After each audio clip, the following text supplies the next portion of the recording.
अस्सलामुअलैकुम viewers and welcome. September 2022 close हो गया है, तो इस वजह से हम KSE 100 के मंथली ग्राफ को देखते हैं। इस मंथ में मार्केट 1222 पॉइंट माइनस रही और ये मंथ जो है प्रीवियस मंथ की रेंज के अंदर ही है। प्रीवियस मंथ में 43,887 का हाई और 39,756 का लो रहा था। इस मंथ में 42,667 का हाई और 40,417 का लो रहा। अच्छा, ये एक फॉर्मेशन मंदी के लिए ब्रेकडाउन हुआ था, 4 मंथ पहले हुआ था उसका ब्रेकडाउन। अब तक उसका टारगेट अचीव हो जाना चाहिए था, ताहम इंडिकेटर्स यही शो कर रहे थे कि इस वक्त हिस्टोरिकल वोलेटिलिटी जो है वो बिल्कुल लोएस्ट पे है, जिस वजह से मार्केट वो प्राइस को एक्सेलरेट ना कर सकी डाउनवर्ड। इसके अलावा एक तेज़ी के लिए फॉर्मेशन जो जब कोविड का टाइम था उस वक्त पे ये डबल बॉटम की सिचुएशन थी और उसका ब्रेकआउट भी हो गया था और उसके टारगेट्स जो हैं वो हिस्टोरिकल हाई जो पहले का है उससे बहुत ऊपर के हैं। अब आप ये समझेंगे कि मैंने दो बातें कर दी, एक बियर की भी और बुल की भी बात कर दी। वो इस वजह से है कि शॉर्ट टर्म में ये बियर ही है, लेकिन लॉन्ग टर्म में अगर देखते हैं तो ये डबल बॉटम के ब्रेकआउट की वजह से बहुत ऊपर के टारगेट्स हैं। ताहम ये जहन में रहे कि ये जो ऊपर के टारगेट्स हैं ये मंथली बेस पे हैं और ये कई मंथ्स इसमें लगेंगे इस प्रोसेस में कंप्लीट होने में।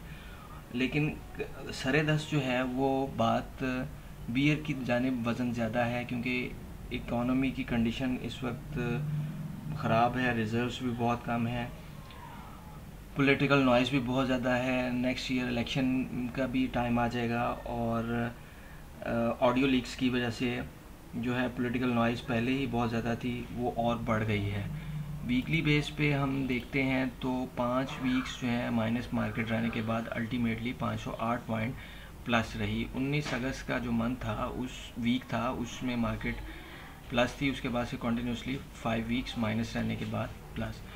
सपोर्ट जो है नेक्स्ट वीक के लिए 40,600 और 40,200 की है। रेजिस्टेंस 41,800 और 42,300 की है।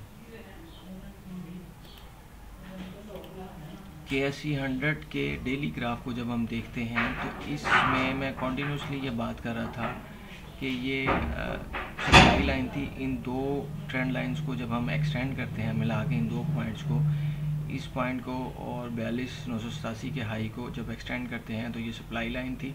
उसके बाद इसने डिमांड लाइन बनना था।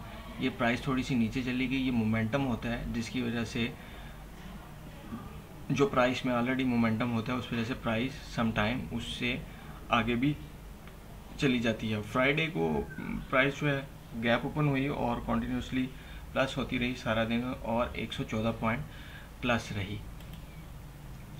इसके अलावा अहम बात इसमें TRG और HPL की है। पहले मैं TRG की बात कर लूँ कि माइनस रिजल्ट्स आने के बावजूद, प्रीवियस मंथ से बहुत ज़्यादा माइनस आने के बावजूद, ईयर से बहुत ज़्यादा माइनस, प्रीवियस ईयर से बहुत ज़्यादा माइनस आने के बावजूद भी गैप ओपन और सारा दिन फिर प्लस होती रही मार्केट और एक टाइम पे अपर लॉ के करीब पहुंच गई। अब इसको समझने की ज़रूरत है कि ये ऐसा क्यों हुआ। अब टेक्निकल में तो ट्रेंड बुल था, 3 दिन की करेक्शन के बाद गैप ओपन और गैप का फिल हो जाना जो है वो यही इंडिकेट कर रहा था कि प्राइस प्लस ही रहेगी। ताहम ये जो माइनस अर्निंग आई है इसका इम्पैक्ट आएगा नियर फ्यूचर में। HBL के ख़िलाफ़ USA के इंडिविजुअल्स ने एप्लीकेशन फ़ाइल की है कि जी ये मनी लॉन्ड्रिंग में मुलव्वस है। ये तो न्यूज़ की वजह से प्राइस 2 दिन लो लाग पर रही और मज़ीद भी रहने के चांसेस हैं। ताहम हम टेक्निकल में देखते हैं तो ये 2017 में हाई जब इसका लगा 300 से ऊपर का, तो उसके बाद से ये कॉन्टीन्यूसली प्राइस नीचे आ रही है, ये देखें। और एक उससे पहले तो ये हेड एंड शोल्डर की सिचुएशन भी है। ये हेड जो ऊपर मैंने लाइन लगाई है, ये 2 शोल्डर हैं और ये नेक लाइन और उसका ब्रेक डाउन। तो ये बड़ी क्लासिकल एग्जांपल है। इसके अलावा लोअर लोज भी लग रहे हैं, लोअर हाइज और लोअर लोज, जो कि एक और क्लासिकल एग्जांपल है कि प्राइस नीचे ही जाने का। ये हाई है, उसके बाद इस हाई से ऊपर नहीं जा सकी और प्राइस इस लो से, जो प्रीवियस लो था, उससे नीचे आ गई। फिर प्राइस ने हाई बनाया और फिर नया लो।